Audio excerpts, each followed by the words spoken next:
دین اسلام اپنے ماننے والوں کو یہ سبق دیتا ہے کہ دنیا میں زندگی ضرور گزاریں، اللہ تعالیٰ کی عطا کردہ نعمتوں سے نفع ضرور اٹھائیں، اچھا لباس پہنیں، اچھا کھانا کھائیں، رزق اگر حلال ہو تو اچھا گھر بنائیں، لیکن دنیا سے دل نہیں لگانا، اپنی طبیعت کے اندر صرف دنیا کے مال کی محبت ہی کو جگہ نہیں دینی۔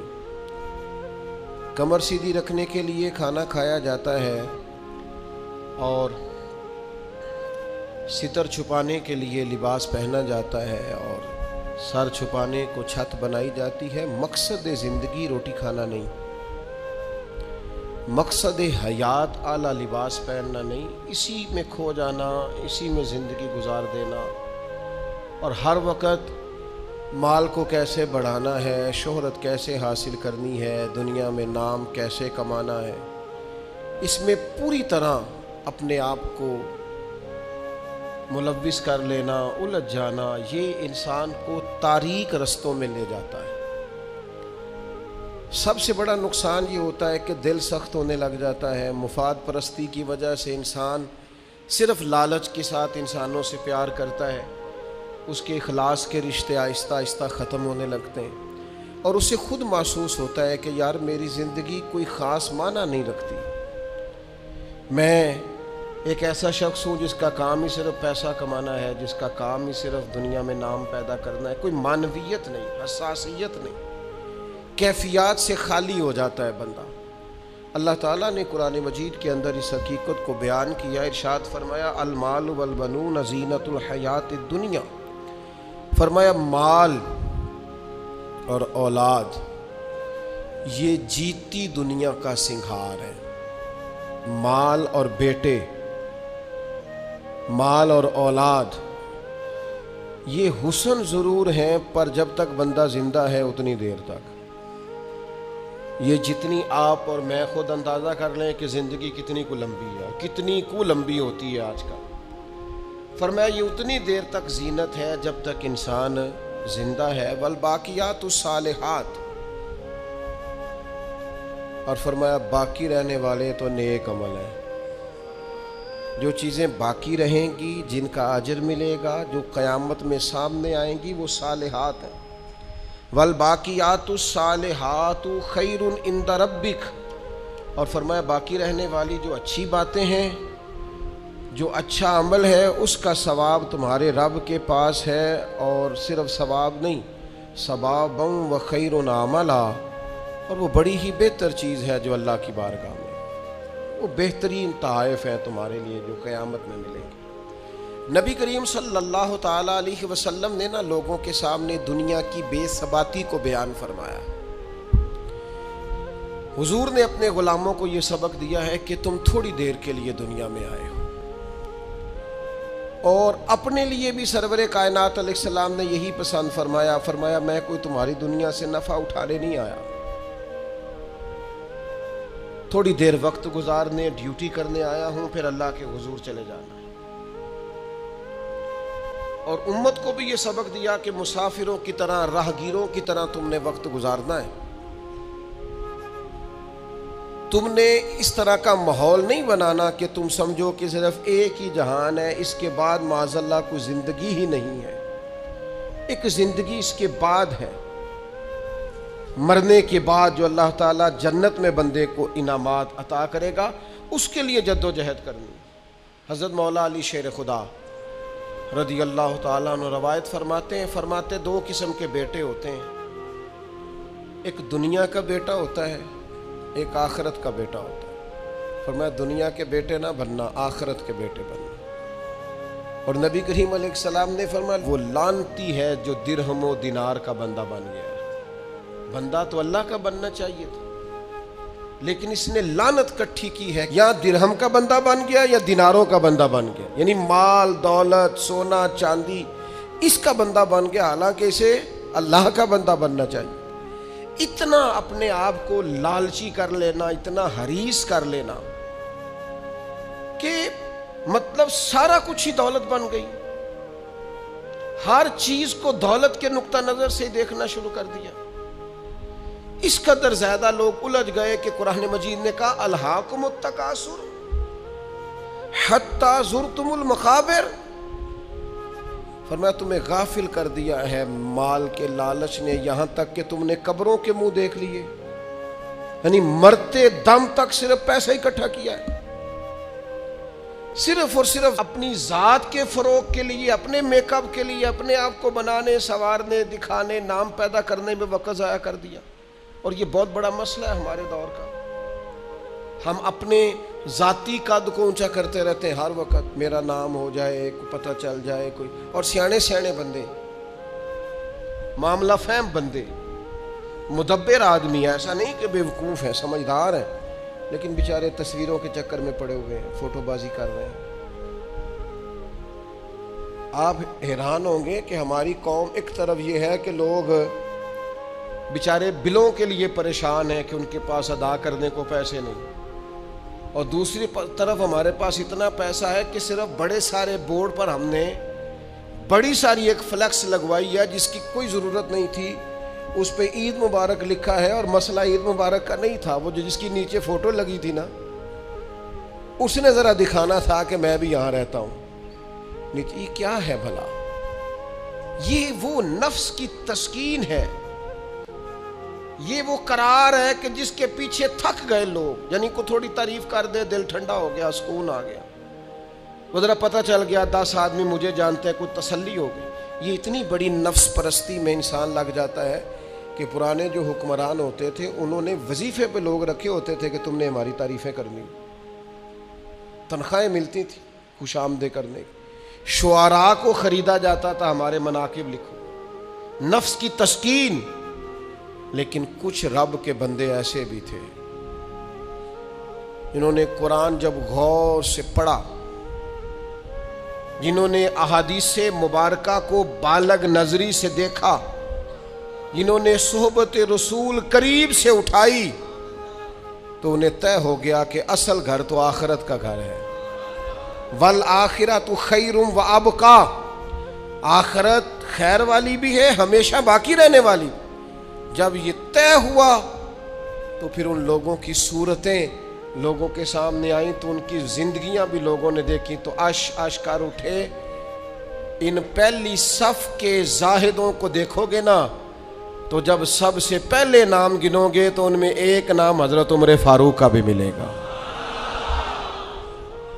معاذ اللہ ثم معاذ اللہ، نقل کفر نہ باشد۔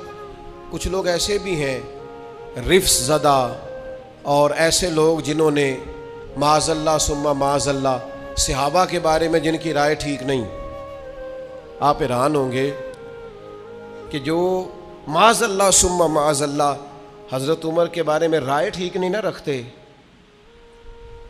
یہ کمال ہے نا، جو رائے ٹھیک نہیں رکھتے، یہ وہ بھی کہتے ہیں کہ 10 سال سے زیادہ وقت تک 24 لاکھ مربع میل پہ حکومت کرنے والے شخص نے اپنے گھر میں 1 روپیہ بھی نہیں جانے دیا۔ آپ اسے چھوٹی بات سمجھتے ہیں؟ بہتا دریا ہو اور بندہ کہے نہیں میں نے خشک رہنا ہے، یہ کیسے ہو سکتا ہے؟ یعنی کٹر مخالف بھی کہتا ہے کہ نہ مال خزانہ میں سے کوئی عمر کی جیب میں آیا ہے، نہ عمر فاروق کی اولاد کی جیب میں آیا، انہوں نے آنے دیا ہی نہیں۔ وہ جو زہد تھا نا، ذہن بن گیا تھا کہ دنیا نہیں کٹھی کرنی، آخرت بچانی ہے۔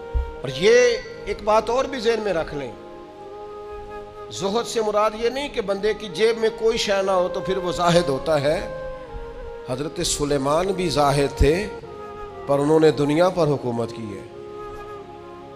زاہد تھے جناب یوسف علیہ السلام بھی، پر حکمران بھی تھے۔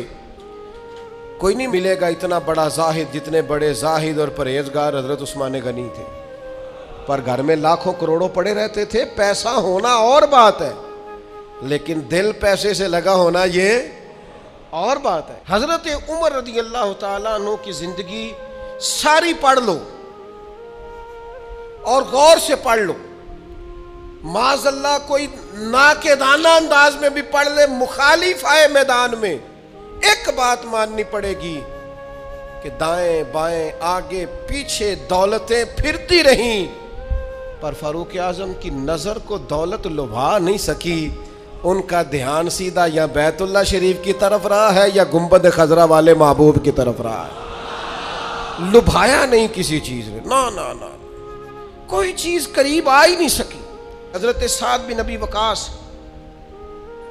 رضی اللہ تعالیٰ عنہ کا ایک قول ہے، اور درجنوں بیسیوں سینکڑوں باتوں اور کتابوں کا نچوڑ ہے. حضرت سعد بن ابی وقاص رضی اللہ تعالیٰ عنہ بیان کرتے ہیں، مصنف ابن ابی شیبہ میں موجود ہے. حضرت سعد بن ابی وقاص کہتے ہیں مجھے اللہ کی قسم عمر کوئی ہم سے مقدم آدمی نہیں تھے، لیکن درجہ بہت زیادہ لے گئے. کو پہلے نہیں آئے، ان سے پہلے بھی لوگ آئے. کوئی زیادہ آگے بڑھ کے زیادہ کام نہیں کیا. یہ صحیح سند سے مصنف ابن ابی شیبہ میں موجود ہے. حضرت سعد بن ابی وقاص کہتے ہیں اللہ کی قسم ایک بات تھی اس کی وجہ سے عمر صاحب سے آگے نکل گئے. حضور وہ کیا؟ فرمانے لگے عمر نے دنیا داری سے دل نہیں لگایا، مال سے، لالچ سے، حرص سے، ہوس سے دور رہے. عمر ان کی دنیا سے بے رغبتی ان کو آگے لے گئی. اور یارو دانش مندان دا کام نہیں، دل دنیا تے لانا، اس ووٹی تے لکھ خامد کیتے. درویش سے پوچھا حضور، کہنے لگے حضور یہ زمین میری ہے، تو ہنس پڑے، کہنے لگے تیرے سے پہلے کس کی تھی اور تیرے بعد کس کی ہوگی؟ دانش مندان دا کام نہیں، دل دنیا تے لانا، اس ووٹی تے لکھ خامد کیتے، جو کیتا سو کھانا. تو کھا جاتی ہے، روز نیا خامد کرتی ہے یہ دنیا، ہر روز نیا حکمران بناتی ہے. آپ کے ملک میں کئی وزیر اعظم ہیں جو زندہ ہیں، پوچھتا کوئی نہیں. کئی صدور رہ چکے ہیں، زندہ ہیں، پوچھتا کوئی نہیں. دنیا کا جو سب سے بڑا عہدہ تھا بظاہر وہ ملا ہے، لیکن حال کیا ہے؟ کچھ بھی نہیں. جب تک کرسیوں پہ تھے حیثیت اور تھی، کرسی سے اترے تو حیثیت. حضرت عمر کی زندگی کا بڑا سبق یہ ہے کہ دنیا سے بے رغبت ہو جاؤ. جو تمہارا ہے بس وہی تم نے حاصل کرنا ہے. آنے والی نسل کو بھی حرص، ہوس، لالچ، مفاد پرستی پہ نہ لگاؤ. آپ نے ناراض نہیں ہونا، چند دن پہلے مجھے ایک یونیورسٹی میں بلایا گیا لیکچر کے لیے، تو کہنے لگے جی مین آپ نے بات چھیڑنی ہے، بالکل مین. آخر کیا وجہ ہے کہ پڑھے لکھے سمجھدار اتنی بڑی ڈگریاں اور پھر لوگ غلط طرف نکل جاتے ہیں؟ تو میں نے کہا مجھے زیادہ تو نہیں پتا، لیکن ہم جب پڑھتے تھے نا تو جس بچے سے پوچھتے تھے نا، زیادہ بچے یہی کہتے تھے بڑے ہو کے کیا بنو گے؟ کہتے میں نے ڈاکٹر بننا ہے اور مخلوق کی خدمت کرنی ہے. زیادہ تر یہی کہتے تھے. وہ بڑے ہو کے ڈاکٹر تو بن گئے پر اگلا لفظ بھول گئے. ڈاکٹر بن گئے وہ، لیکن مخلوق کی خدمت کرنی ہے یہ وہ. پھر انہوں نے چونکیاں رکھی ہیں 2-3، ایک پہ فیس جمع کرا لو، ایک آگے آ جاؤ، یہ اتنے پیسے مشورے کے ہیں، یہ پھر دوائی بھی وہاں سے لینا جہاں سے میں نے کہی ہے، ٹیسٹ بھی اس لیبارٹری سے کرانا جو سب کی بات نہیں کرتا، لیکن جو ہے وہ بہرحال ہے. خدا را کہیں تو دنیا داری چھوڑ دو، کسی مقام پر تو اس کو چھوڑ دو. وہ یار میں تو اس دن بڑا ہی تڑپا تھا جس دن ایک بوڑھے نے مجھے آ کے کہا تھا پیر صاحب میں تہاڈی ماں باپ دی شان تے تقریر سنی ہے، کیا بات ہے. لیکن آپ کو پتہ ہے آج کل بچوں سے بھی عزت کرانے کے لیے باپ کا مالدار ہونا ضروری ہے. ابا غریب ہو تو وہ بچوں کے لیے زیادہ قابل احترام. اس نے کہا یہ بھی ذہن میں رکھیں آپ. تو میں تو ٹوٹ گیا سارا اور بکھر گیا اس بزرگ کی بات سن کے.